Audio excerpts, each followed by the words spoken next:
Bom dia, amigos e amigas, graça e paz da parte do nosso Deus, nosso Salvador Jesus Cristo, que nos amou com um amor profundo e eterno, que nos trouxe a sua presença mediante um pagamento que foi o seu próprio sangue, o seu corpo. Glória a Deus por isso. Estamos aqui mais uma vez para fazer uma pequena reflexão, com base na palavra de Deus. Se você quiser, vamos abrir em João capítulo 4, apenas um versículo. Mas a hora vem, João capítulo 4, versículo 23. Mas vem a hora e já chegou em que os verdadeiros adoradores adorarão o Pai em espírito e em verdade, porque são estes que o Pai procura para seus adoradores. Queria falar um pouco com vocês sobre o culto que agrada a Deus, o culto verdadeiro. Veja que na palavra de Deus, o culto ele tem um lugar central. Veja que o povo de Deus saiu do Egito para cultuar a Deus, sem nenhum impedimento, sem que houvesse as restrições que realmente se tornavam impraticável a adoração ali no Egito. Mas um povo livre pode adorar, um povo livre pode render graças ao Senhor. E Jesus Cristo também trata disso. Jesus, com a mulher samaritana, surge uma das questões sobre em que local Deus deveria ser adorado. E a mulher falou, nossos pais, segundo a nossa tradição, disseram que o nosso Deus precisa ser adorado aqui, neste monte. E vocês, judeus, dizem que é em Jerusalém. E aí Jesus disse, vem a hora em que nem é em Jerusalém, nem nesse monte o lugar de adoração. O lugar de adoração, ele acaba não tendo importância, porque o que importa é o coração do adorador. Ele carrega esse altar, porque os verdadeiros adoradores do Senhor adorarão em espírito e em verdade, e são esse tipo de gente aí que o nosso Pai procura como adorador, uma adoração verdadeira, uma adoração genuína. Então o culto tem um lugar realmente importante, mas o tipo de culto que nós estamos falando aqui não se trata apenas daquela reunião que nós fazemos semanalmente. Isso é apenas uma maneira de congregar o povo de Deus para nos alegrarmos, Temos o que falar sobre a bondade de Deus, temos testemunhos sobre a sua fidelidade dia a dia, na nossa vida. Claro, isso se dá através do culto público, mas um culto que realmente vai determinar a autenticidade da nossa experiência cristã, de fato vai ser o culto da vida, não é ter adoração na vida, mas vida de adoração. O culto se torna o nosso jeito de ser, de viver e de reagir neste mundo, porque o Espírito de Deus opera em nós. Isso que é essencial do culto a Deus.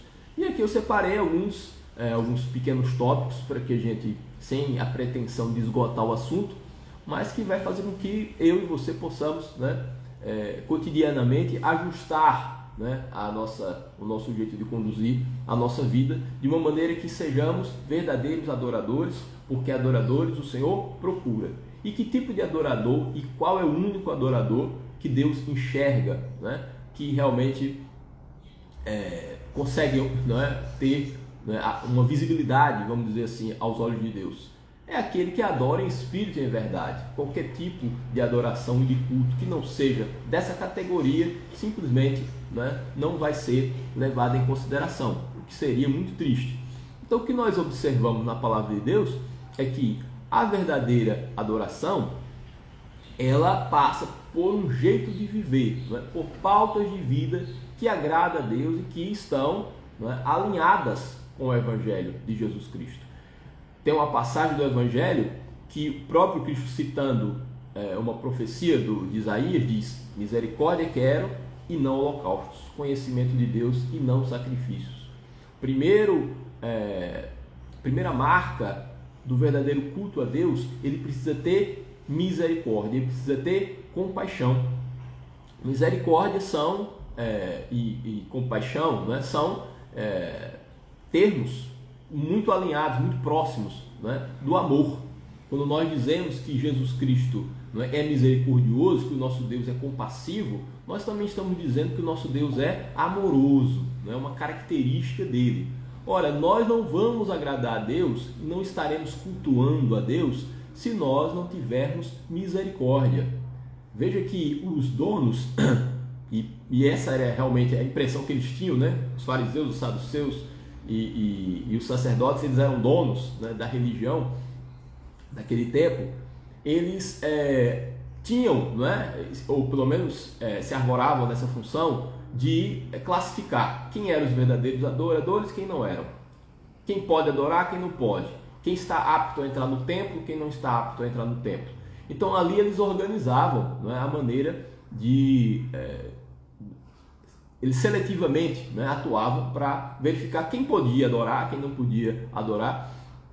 E aí viram Jesus Cristo, que já tinha ali uma caminhada, já se mostrava como rabino, como profeta, se confraternizando com pessoas moralmente desqualificadas, porque via que Jesus Cristo comia e bebia com publicanos e pecadores. Muitos conhecem essa passagem. E eles indagaram, não diretamente para Jesus, mas para os discípulos: por que o mestre de vocês come e bebe com pecadores? E aí Jesus Cristo ouviu e respondeu: os sãos não precisam de médico, e sim os doentes. E depois, entendei o que significa. E aí Jesus se reportando ao profeta Oséias: misericórdia quero e não sacrifícios. Misericórdia quero e não sacrifícios. O que Jesus está dizendo? Os sacrifícios eram uma forma ritual de obedecer a Deus, né? Fazia parte da cerimônia, do protocolo, né? Das convenções, de algo que é externo, que é aparente. Mas Jesus Cristo fala, o que o Senhor quer de verdade é a misericórdia, é a compaixão. Quando ele se aproxima dos pecadores, ele, na verdade, evidentemente não estava, não é, assumindo os trejeitos, não é, e a moral daquelas pessoas. Na verdade, ele estava entrando num processo de tratamento em favor daquelas pessoas.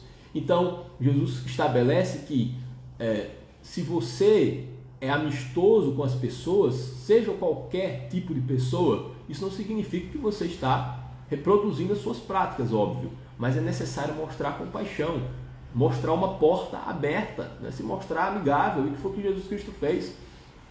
Ali, enquanto ele comia e bebia com os fariseus, ele se mostrava um mestre acessível, ele se mostrava alguém que apontava o caminho da verdade, mas sem querer esmagar os pecadores, né? Na verdade, ele falou que veio exatamente para aqueles doentes, porque essa é a função do médico, se aproximar do doente, né? Porque sem se aproximar do doente, não há diagnóstico, sem diagnóstico não há cura. E foi o que Jesus Cristo fez. E ele disse: misericórdia quero e não holocaustos. O nosso culto, ele precisa ser marcado pela misericórdia. Se é algo que agrada a Deus, é o amor, claro. Você conhece 1 Coríntios 13, não é?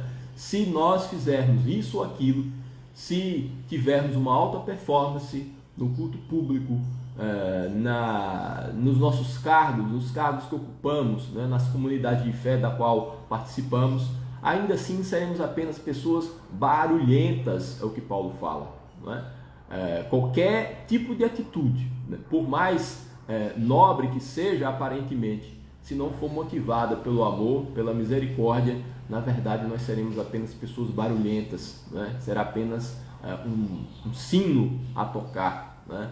E aí não agradaremos a Deus, porque o culto verdadeiro, né? Ou seja, o se reportar a Deus em espírito e em verdade, também tem a ver com uma vida alinhada com o coração de Deus.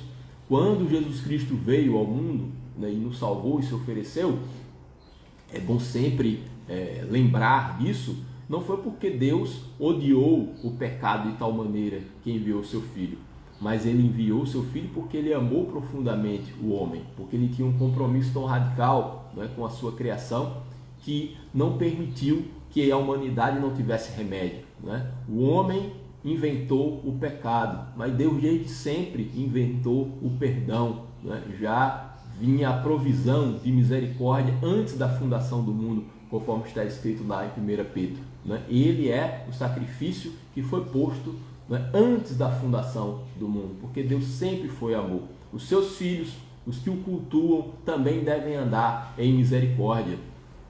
Passagem muito linda, né, de Isaías, capítulo 58, que fala sobre o jejum. Porque o povo ele praticava o jejum, mas a uma certa altura Deus entendeu que aquele tipo de jejum deveria ser denunciado, porque era uma forma apenas de passar fome. As pessoas se privavam de alimentos, mas não tinham nenhum compromisso de conteúdo ético. Continuavam a oprimir o pobre, continuavam a fechar o coração à necessidade das pessoas, mas eles faziam seus jejuns e buscavam a Deus. E aí Deus, por meio do profeta Isaías, fala: é esse o tipo de jejum que eu quero? Que um homem vá ao pó, se vista com saco e cinza, se humilhe, né? Se fique envergado, né? e cabisbaixo igual um junco, mas não apresente os frutos de justiça, de misericórdia, cobrir o nu, trazer comida, né, ao faminto, despedaçar todo o jugo, fazer o que é correto, né? Ter uma vida moralmente compatível com a palavra de Deus, com os princípios do Evangelho. Esse é o jejum que me agrada, disse o Senhor. Então, muito mais que um jeito externo de adorar, né, em horário específico, né, como acontece e deve acontecer, né, nas nossas reuniões, a verdadeira adoração, o verdadeiro culto deve ser composto por atitudes que agradam a Deus. E dentre essas atitudes, a misericórdia, o amor, a compaixão. Assim é o nosso Deus, porque se não tivermos amor, nada seremos, nada agradará a Deus se não tivermos também esse coração de Deus. Afinal de contas, está escrito que sede misericordiosos, como misericordioso é o vosso Pai Celestial. Foi o que Jesus Cristo ensinou no Sermão do Monte. Sede imitadores como filhos, sede imitadores de Deus como filhos amados. Uma das cartas de Paulo fala. Esse DNA de Deus que está em nós, né? Esse Espírito de Deus que flui em mim e em você, e que faz com que, por meio da misericórdia, do amor e da compaixão, Deus seja cultuado, Deus seja adorado. Uma outra maneira de adorar a Deus, de agradar a Deus, e aí é quase automático, né, para quem lê a palavra de Deus lembrar desse texto, é de Hebreus 11, que diz que sem fé é impossível agradar a Deus. E importa que aqueles que cultuam a Deus, né, façam espírito em verdade, e também acreditem que Deus ele é recompensador, ele é galardoador dos que o buscam. Deus ele se agrada da fé. O culto ele precisa ter fé. E eu estou falando do culto da vida, o culto em que estamos aqui com esse corpo, nesse espaço, nesse planeta, vivendo para a glória de Deus, numa adoração que não tem intervalo, porque o nosso existir já é consagrado a Deus. Isso é que é importante. Não uma adoração intermitente, mas uma adoração contínua. O existir no mundo para a glória de Deus é o culto. E devemos viver em fé. Mas essa fé, gente, não pode ser entendida como apenas uma atitude mental. Eu creio, Deus está comigo, Ele é a minha retaguarda, Deus existe. E aí eu vou mentalizar isso e vou me concentrar, e aí, consequentemente, Deus vai se agradar. Não é isso. O que a palavra de Deus fala sobre fé é sempre uma fé que leva à obediência. A fé verdadeira ela é autenticada, né, e validada pela obediência. E aí nós vamos outra vez a Hebreus 11. Né? A galeria dos heróis da fé, lá em Hebreus 11, tem uma lista de pessoas que foram pessoas de fé. Mas essas pessoas de fé foram pessoas obedientes. E ele vai citar Abraão que em obediência a Deus, ele não poupou, né, o seu melhor bem, que seria o seu filho, e o colocou à disposição no altar de Deus. Moisés, conforme está escrito, né, ele preferiu ser maltratado com o povo de Deus a usufruir dos prazeres transitórios do pecado, porque ele estava disposto a obedecer. Pois essas pessoas que foram obedientes, a palavra de Deus fala que foram pessoas de fé. Então fé e obediência são conceitos, pelo menos na Bíblia, né, intercambiáveis. Eles têm um significado muito próximo. Se alguém obedeceu, é porque creu de verdade. E se crê, de fato vai obedecer. São coisas realmente inseparáveis. O Senhor tem isso para mim e para você. Né? Então, além disso, O que o Senhor nos ensina é que para nós o cultuarmos, nós também devemos segui-lo. Você já leu nos evangelhos que em nenhum momento Jesus Cristo dizia, vem e adora-me. Ele diz, vem e segue-me. Porque a adoração, não é, o respeito à sua pessoa e a consideração que temos por ele está na imitação de Jesus Cristo. Isso é muito importante, né? Jesus Cristo ele até aceitou a adoração, o culto, como nós lembramos, né, daquela mulher pecadora que ungiu os pés de Jesus, as pessoas que reconheceram, né, Jesus Cristo como Senhor, aquela mulher que quebrou o vaso de alabastro, né, um óleo aromático caríssimo, se antecipando ao sepultamento de Jesus. Ele reconheceu isso como um ato de adoração e de culto, mas são situações pontuais e não sob a requisição de Jesus. Na verdade, ele simplesmente dizia, vem, segue-me, siga o meu exemplo. Está escrito lá em 1 João que aquele que diz que está nele deve andar como ele andou. Então nós somos convidados à imitação de Cristo e nisso ele é adorado.